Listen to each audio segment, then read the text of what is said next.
Nakikis. Saksi.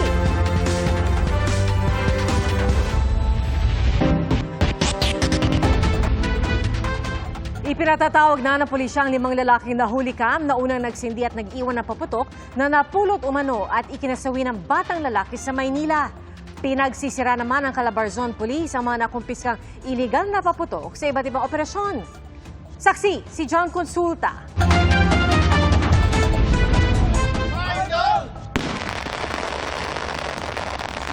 Ganito kalakas ang ilan sa mga nakumpiskang iligal na paputok ng mga pulis sa Calabarzon.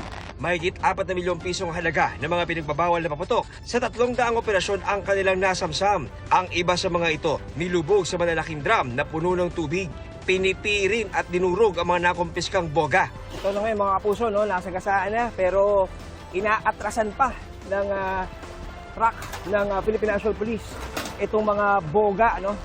Na talaga namang marami na ang mga naperwisyo mga kabataan sa nakalipas na mga pagdiriwang natin ng bagong taon. At kita natin mga kapuso, sa sobrang pipi ng mga to, wala nang pakikinabangan. Patuloy ang operasyon ng mga otoridad laban sa mga iligal na paputok. Huli sa Laguna ang nagbebenta umano ng ipinagbabawal na dart bomb at mga paputok na sobrang laki at lamang pulbura. Ang ginagawa ng mga ibang manufacturer at seller natin ng mga illegal is pinapalaki nila yung sukat nung binebenta nila at saka tinatagdagan nila ng pulbura. Kaya nga nagiging delikado ito, no? Para dun sa mga tao na bibili dahil yung sabog niya, yung lakas niya is lumalakas. Inaresto naman sa Cavite ang 27 anyos na lalaki na nagbebenta umano online ng mga iligal na paputok. Lupo na lang. Sa barangay Commonwealth, Quezon City, mga improvised na boga ang ilan sa mga nakumpiska ng mga tanod mula raw sa mga bata. Gaya nitong pinagtagpit-tagping maliliit na dating nalagyan ng inumin. Doon po sa mga magulang na nanonood po ngayon, pakibantayan po yung mga anak po natin, yung mga kabataan. Kasi kaya po nilang gumawa ng mga improvised na boga o yung mga illegal na paputok na pwedeng maging sanhi ng kanila pong kapahamakan. Ipinatatawag din naman ng mga pulis para magpaliwanag ang 5 lalaking unang nagsindi at nag-iwan ng paputok na kumitil umano ng buhay ng batang lalaki sa Tondo, Maynila. Nakuhanan sa CCTV na umuusok ang isang paputok na sinindihan ng mga lalaki pero hindi ito nagtuloy. Sinabuyan nila ito ng tubig. Nagsindi sila ng isa pa pero gaya ng nauna ay hindi rin nagtuloy. Ayon sa barangay, ang paputok na sinindihan ng mga lalaki ang napulot ng mga bata. Sabi ni Kapitana, residente sa kanila ang ilan sa mga lalaki pero dayo lang ang isa.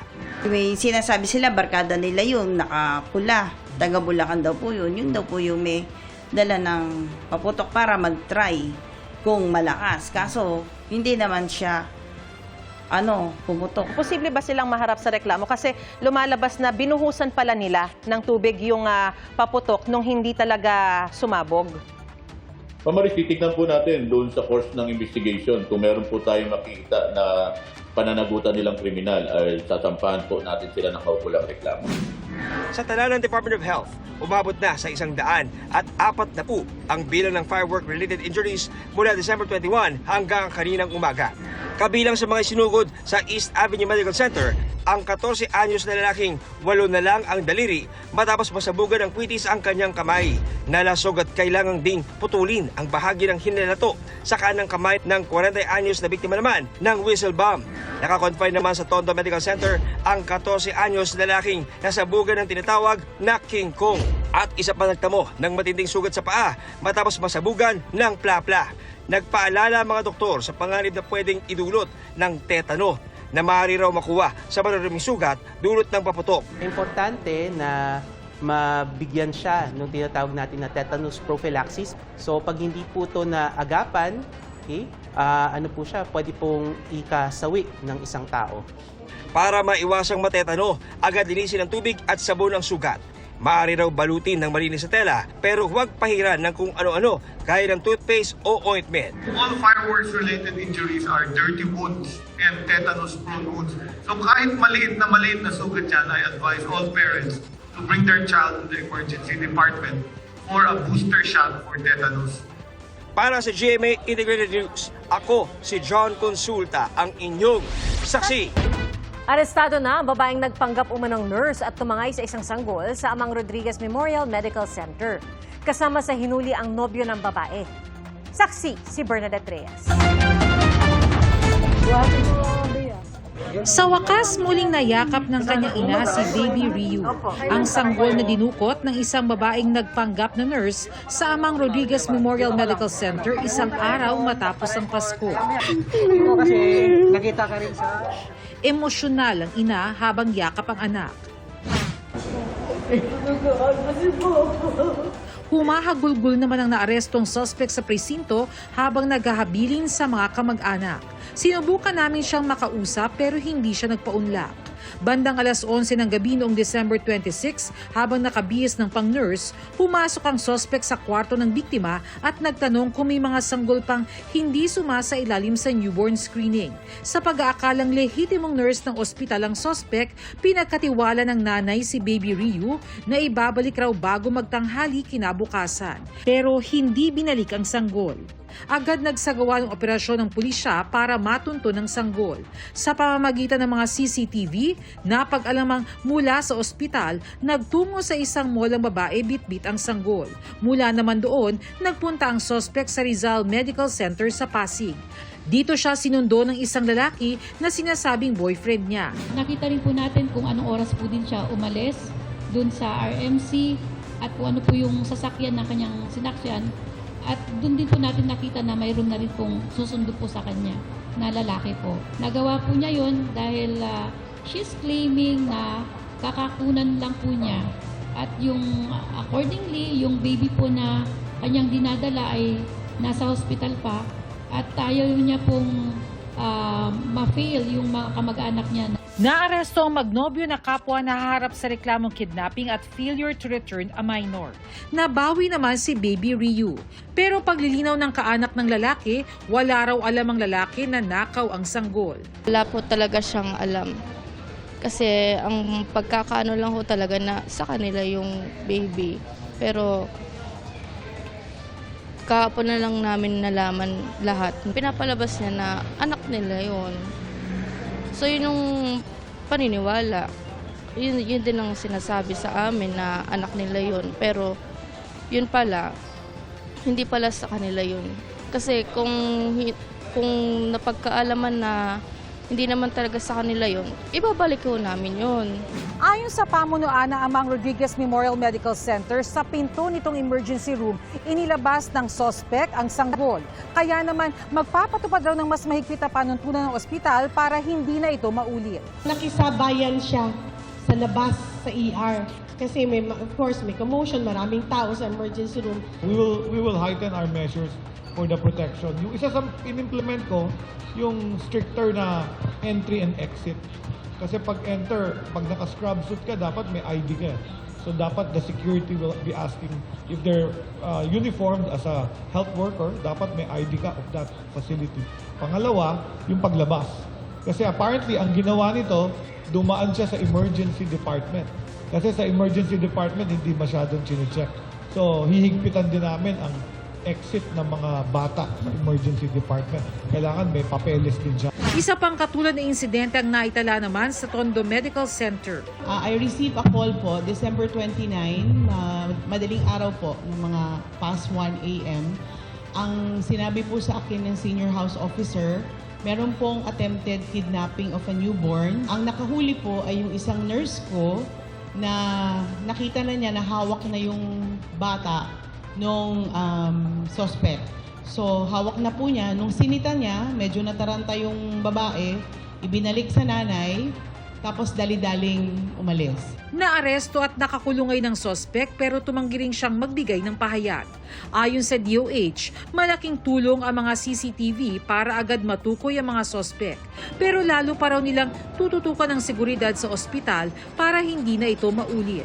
All babies have a tag. All patients have a tag.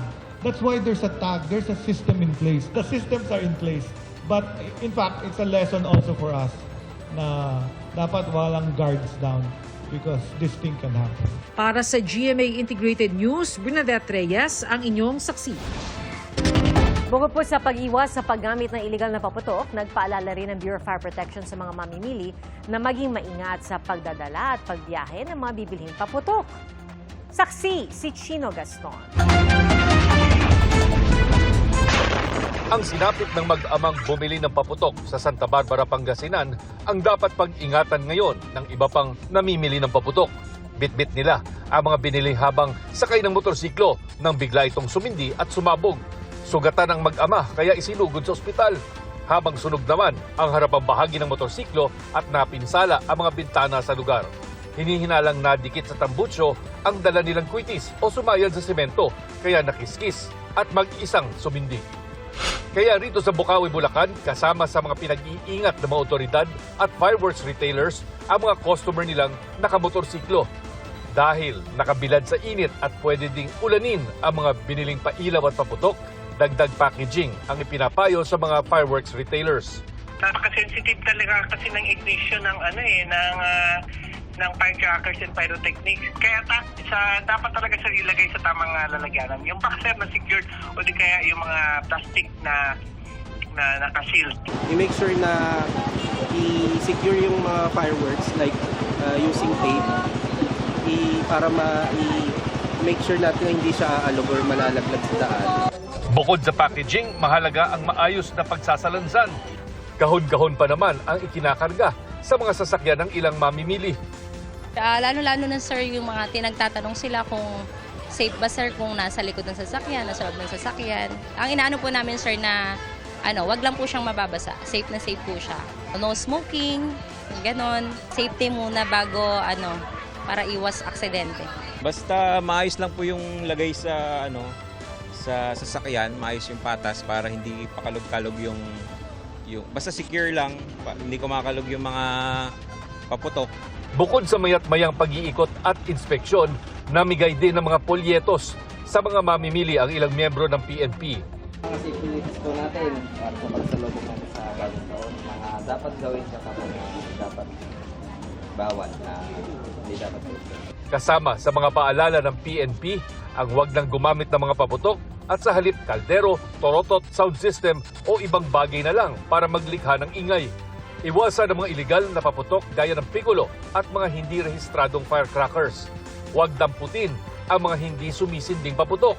Huwag hayaan ang mga bata maglaro ng fireworks na walang bantay. Muling paalala ng BFP sa gagamit ng pailaw at paputok, gumamit lang ng pailaw at paputok na aprobado ng DTI.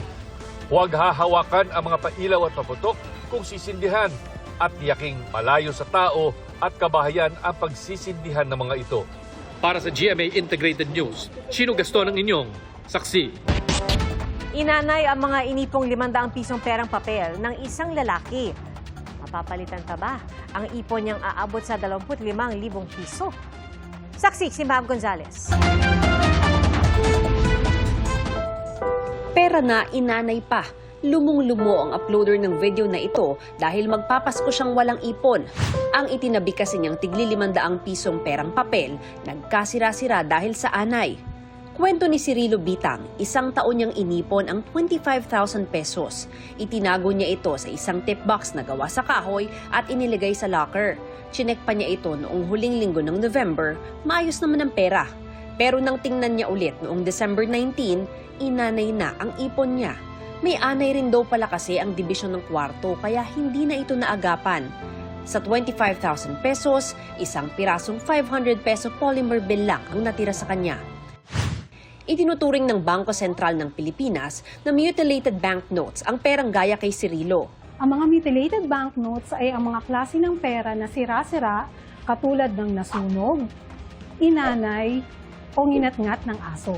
Pero pwede pang maisalba ang ilang nasirang pera. Ayon sa BSP, kailangan lang pasok ito sa 3 requirement na S: size, signature at security thread. Ang size ay kailangang may natirang 60% o 60% ng nasirang pera. Pangalawa, signature. Ang signature ay kailangang may natirang alinmang portion o parte ng signature ng BSP Governor o ng President ng Pilipinas. At pangatlo ay ang security thread na kailangang nakikita sa sirang pera. Pwedeng dalhin sa otorisadong bangko ang nasirang pera para masuri ng BSP. Kung pasado, makuha mo pa ang halaga ng pera mo. Para sa GMA Integrated News, ako si Mav Gonzalez, ang inyong saksi. Bagamat tumaas ang presyo ng lechon kumpara noong nakaraang taon, marami pa rin bumibili sa La Loma, Quezon City. At pinipilahan din sa Maynila ang mga bilihan ng malalagkit na pagkain at mga bilog na prutas na pampaswerte raw sa bagong taon. Saksi si JP Soriano. Isang araw bago ang bisperas ng bagong taon, dagsa ang mga mamimili sa Divisoria sa Maynila. Ang hanap ng ilan, bilog na prutas na pampaswerte raw. 25 pesos ang kada piraso ng puncan at lemon. 40 pesos naman ang orange, apple at peras, habang 50 pesos ang persimmon. Ang kalahating kilo naman ng ubas o grapes aabot sa 180 pesos. Kung maramihan ang bibilhin, mas makakamura sa may San Nicolas sa Binondo, Maynila. Ang isang kahong Fuji apple na 72 piraso, nasa 1,750 pesos. Ang 120 pirasong puncan, 450 pesos lang. Kagaya may party ang mga seniors, ilalagay yan sa gitna. We have to share. Sinasabing dapat 12 uri ng bilog na prutas daw ang bilhin sa pagsalubong sa Year of the Fire Horse at 2026. Swerte na rin kung may tigi 1 piraso ng 5 uri ng bilog na prutas, sabi ng mga fruit stall vendors. Yung apple daw po, which means the peace, the harmony, and the safety. And pang-apat po is pomelo, which is the family unity, yung blessings and the protection. And then lastly po is the pineapple, which will give us a good fortune and prosperity. Bukod sa mga bilog na prutas, mabenta rin ang mga pagkaing malalagkit. Pinaniniwalaan kasing magkakaroon ng madikit na samahan ang mga ganitong pagkain. Kaya sa kilalang bilihan ng tikoy, mahaba na ang pila. Wala na rin naman mawawala kung papaniwalaan kasi parang naging kaugalian na rin, ginagawa na rin for the longest time. So, why not continue na rin? Hile-hilerang tindahan ng kakanin naman na makikita sa Blooming Treat sa Maynila. May kutsinta, puto, biko, sapin-sapin na 100 piso per pack.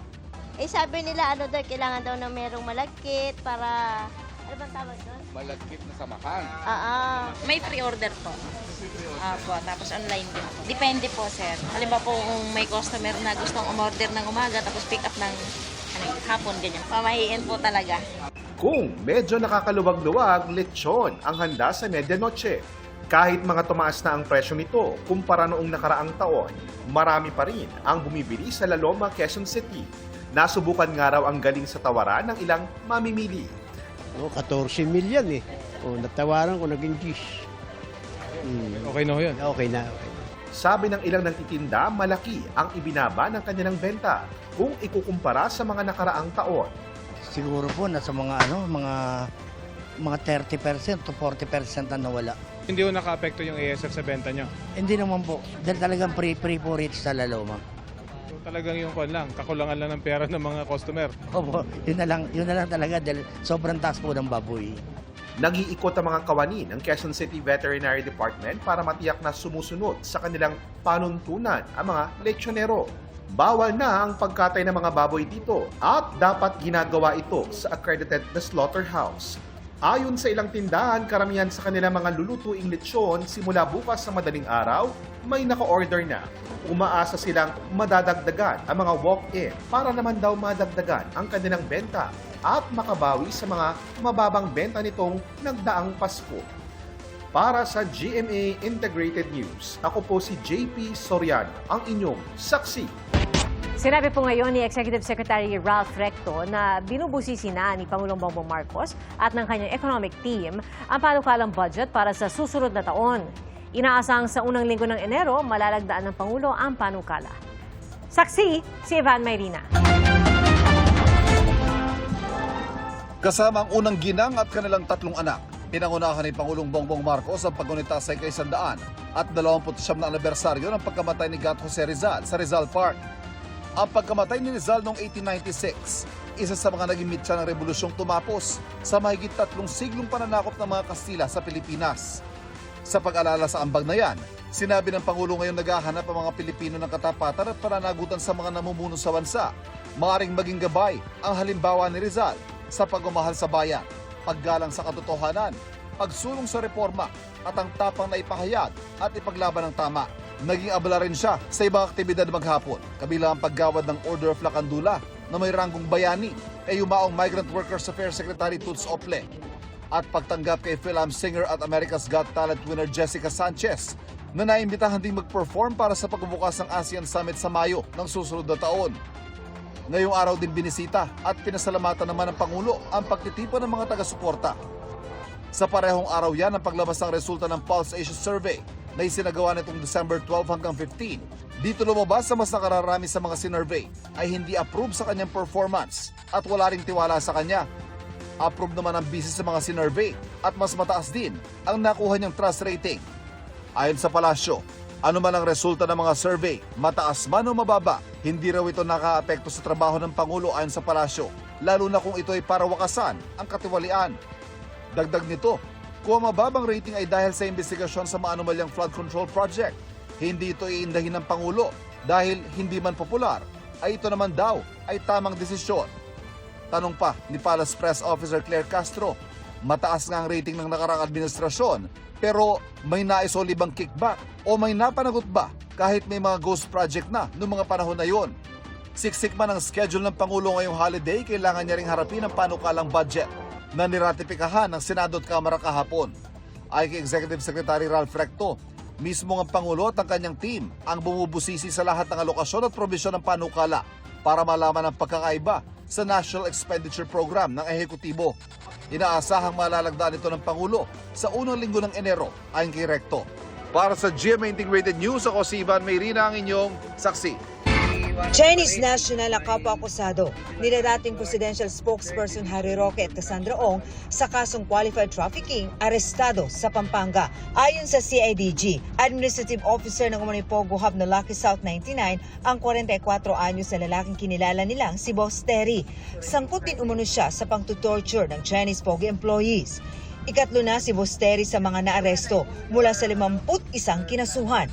Isinagawa ang pag-aresto sa bisa ng warrant of arrest na inilabas ng korte sa Angeles City. 3 dagdag na istasyon sa EDSA Busway ipagagawa na ng Department of Transportation sa unang quarter ng 2026. Itatayo ito sa Cubao, Magallanes at sa Parañaque Integrated Terminal Exchange o PITX. Target itong matapos sa huling quarter ng 2026. Para sa GMA Integrated News, ako si Marisol Abduraman, ang inyong saksi. Iginit po ng isang mambabatas at isang abogado na mahalagang alamin kung totoong laman ng mga dokumento o file na hawak ni Batangas 1st District Representative Leandro Leviste. Ayon naman sa isang kongresista, posible maging basehan ng ethics complaint laban kay Leviste ang paraan ng pagkuha niya ng files mula sa opisina ni dating DPWH Undersecretary Caterina Cabral. Saksi, si Tina Panganiban Perez. Dahil sa umano'y iligal na paraan ng pagkakakuha ng files ng Department of Public Works and Highways ni Batangas 1st District Representative Leandro Leviste, para kay Bicol Saro Party List Representative Terry Ridon, pwede itong maharap sa ethics complaint. Para nga sapilitan yung pagkuha po ng mga files mula po sa DPWH office, sa office po ni Undersecretary Cabral, ni Congressman Leandro Leviste. Yung pong mga nagsalita ng mga kawani, pwede yung imbitahan yan doon sa ethics complaint na pwede yung isampa laban kay Congressman Leviste. Si Secretary Dizon na po mismo yung nagsabi, twice or thrice flatly denying giving any authority to Congressman Leviste. Bagamat kahit sino ay pwedeng magreklamo, ayon kay Ridon, pinakamainam anya kung ang mga taga-DPWH na nakasaksi ang maghait. Pwede rin kusa mag-imbestiga ang House Committee on Ethics and Privileges. Wala pang pahayag ang chairperson ng komite na si 4Ps Party List Representative JC Abalos, pero dati na niyang sinabing tutol siya rito. Sir, why is it important na dapat maayos na nakuha yung documents? Kasi pagka hindi maayos yung chain of custody, transfer po ng documents. Katulad ng binabanggit po ng Ombudsman, yung pong reliability at credibility po ng mga hawak po ni Congressman Leviste na files will obviously be put into question. Sabi naman ng ACT Teachers Party List, Hindi dapat basta-basta balewalain ang mga file kahit sino pa ang may hawak nito. Hindi dapat basta i-dismiss ang mga files na ito, whether yung kay Congressman Leviste or yung mula sa ibang sources. As to yung truthfulness ng statements, well, dapat handa si Congressman Leviste na pangatawanan yung mga public statements niya. Ayon sa Associate Dean ng UP College of Law, mas mahalagang alamin kung totoo ang laman ng binansagang Cabral files. Dapat nga ho, ang pinag-uusapan natin ay yung laman ng dokumento at hindi kung nakakanino siya ngayon, no? Or bakit hindi po tino-turn over lahat. Kung nasa possession po siya ng DPWH, marapat na sa DPWH ang maglabas. Pinabulaanan naman ni Leviste na pwersahan niyang kinuha ang files galing sa DPWH. Pinost din niya ang videong lumabas at binigay ng mga tauhan ng DPWH sa 24 oras. Mukha raw ba silang galit at nag-agawan ng papeles? Hamon niya ulit sa DPWH. Ilabas na lang lahat ng Cabral files. Galing anya sa DPWH ang hawak niyang files, kaya ang kagawaran daw ang magpaliwanag kung bakit may mga patay sa listahan. Nanawagan din si Leviste sa mga nag-iimbestiga sa flood control anomalies na ihayag din kung may connection sila sa mga contractor. Gaya umano ni DPWH Secretary Dizon na noong namumuno sa Bases Conversion and Development Authority ay may 11.5 billion pesos na proyekto kung saan subcontractor umano ang pamilya ni CWS Party List Representative Edwin Garjola. Tahasa namang pinabulaanan ni Dizon ang tinawag niyang walang basehan at malisyosong alegasyon ni Leviste na may insertion si Dizon para sa flood control projects nung siya pa ang namumuno sa BCDA. Nauna nang inihayag ng BCDA na wala itong flood control projects na pinondohan sa pamamagitan ng budget insertions, allocable funds o anumang discretionary source ng pondo. Kaduda-dudaan niya ang timing ng alegasyon ni Leviste na lumabas matapos magsalita ang ilang taga-DPWH na pwersahan at iligal na kumuha ng files si Leviste mula kay Cabral. Magsasagawa na raw ng digital forensics examination ang Office of the Ombudsman sa computer ni Cabral. The office emphasizes that soft copies of documents held by third parties, especially those in the format of Word or Excel, inherently lose evidentiary credibility as they are susceptible to alteration, incomplete context, or manipulation. Dagdag ni Assistant Ombudsman Miko Clavano, limitadong bahagi lang ng listahan ang ipinakita ni Leviste. Pero ayon kay Leviste, wala si Clavano sa Ombudsman team na nakapulong niya kaugnay sa Cabral files. Dagdag nito, ipinakita niya ito kahit na hindi hiningi ng tanggapan ng Ombudsman. Para sa GMA Integrated News, ako si Tina Panganiban Perez, ang inyong saksi. Isang dabuhalong ipo-ipo ang namataan sa Murcia, Spain. Nahulikan pa kung paano nito tangayin at paikot-ikutin sa ere ang mga debris. Ang sa ulat ng local media, may mga nasirang gamit pero walang naiulat na sugatan sa insidente. Tinamaan ng ligaw na bala ang isang bahay sa Lapu-Lapu City sa Cebu. Araw ng Pasko nang tumama sa bubong ang isang slug ng 9mm na baril, saka ito lumusot sa kisame at nalaglag sa sahig. Ayon sa may-ari ng bahay, nagsisilbing opisina nila ang kwarto at nagkataong walang tao nung oras na tumama ang bala. Wala rin daw silang narinig na nagpaputok ng baril. Nai-report na nila ang insidente sa pulisya. At humingi na raw ang pulisya ng ballistic at trajectory examination para matukoy kung saan nanggaling ang bala. Walang nasaktan sa insidente. Ikatlong araw nang nakaranas ng frost o andap sa ilang bahagi ng Benguet dahil sa malamig na panahon. At dahil po dyan, apektado na ang ilang pananim sa bayan ng Atok na balot na ng yelo. Nangangamba tuloy ang ilang magsasaka kapag nagtagal pa ang malamig na panahon sa kanilang lugar. Ayon sa Pag-asa, umiiral pa rin sa bansa ang anihan, ganyan din ang shear line at easterlies. Base sa datos ng Metro Weather, may tsansa ng ulan sa Mimaropa, Bicol Region at Sulu Archipelago sa umaga at magpapatuloy po yan sa hapon na may malalakas na ulan sa Palawan at Mindoro. Posible rin ang malalakas na pag-ulan sa Western Visayas, ganyan din sa Mindanao, gaya sa Zamboanga Peninsula, Northern Mindanao, Soc, Sargen at Davao Region. Hindi rin inaalis ang tsansa ng pag-ulan sa Metro Manila. Isang usang namataan ng mga pasahero na tumatakbo sa riles ng tren sa Italy. Sumampa pa ito sa platform ng train station at mabilis na lumabas. Ayon sa ulat, huminto ang tren nang mamataan ng usa. Hindi pa malinaw kung paano nakarating doon ang usa at kung saan na ito napadpad.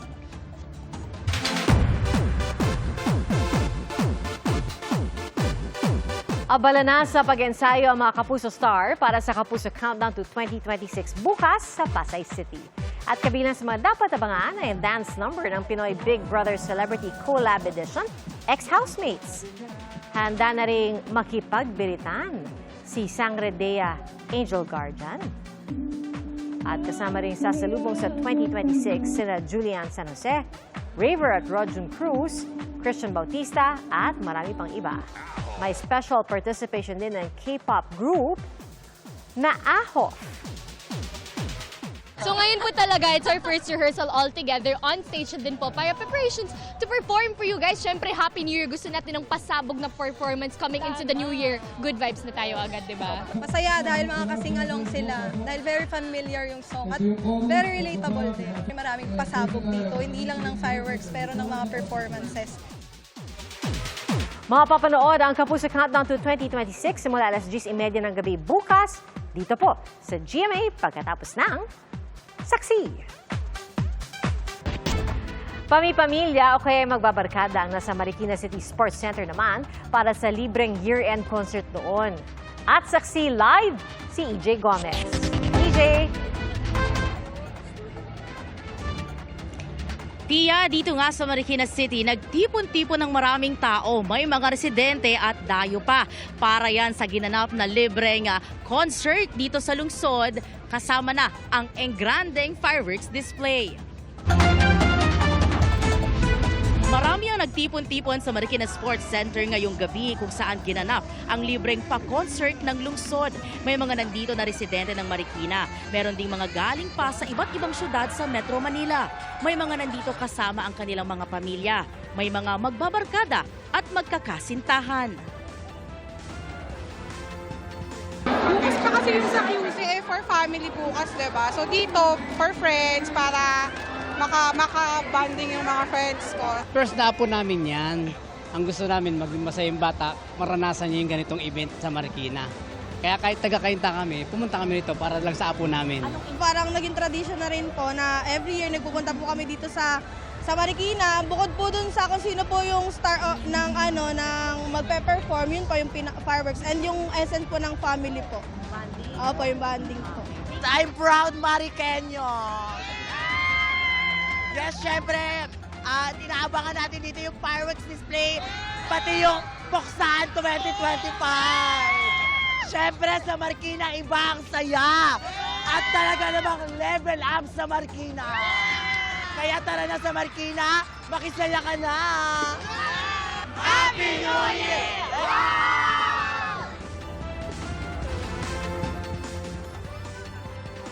Tia, ito nakikita ninyo sa aking likuran na yan yung ginamit na entablado para doon sa programa. Alam mo, ilang minuto pa lang no, nung bago mawala or maubos halos itong mga tao dito. Pero kanina punong-puno ito. At yung fireworks display na nangyari kanina, enjoy yung mga tao. Tumagal yung fireworks display na mga aabot sa 2 hanggang 3 minuto. At kanya-kanyang pag-capture sila sa kanilang mga cellphone. At yung mga tao na wala dito dahil syempre ilang oras yung programa, nagpuntahan sila doon sa area sa paligid nitong sports center para sa late night food trip. Kaya naman kung malapit lang kayo dito sa Marikina City, baka gusto nyo pong makijoin at makiisa sa pagsalubong sa taong 2026. Para sa GMA Integrated News, ako po si EJ Gomez, ang inyong saksi. Mga kapuso, 2 araw na lang. Aba, 2026 na. Maraming salamat po sa inyong pagsaksi. Ako po si PR Arcangel para sa mas malaking misyon at sa mas malawak na paglilingkod sa bayan. Mula sa GMA Integrated News, ang News Authority ng Filipino. Hanggang bukas, sama-sama po tayong magiging saksi. Mga kapuso, maging una sa saksi. Mag-subscribe sa GMA Integrated News sa YouTube para sa iba't ibang balita.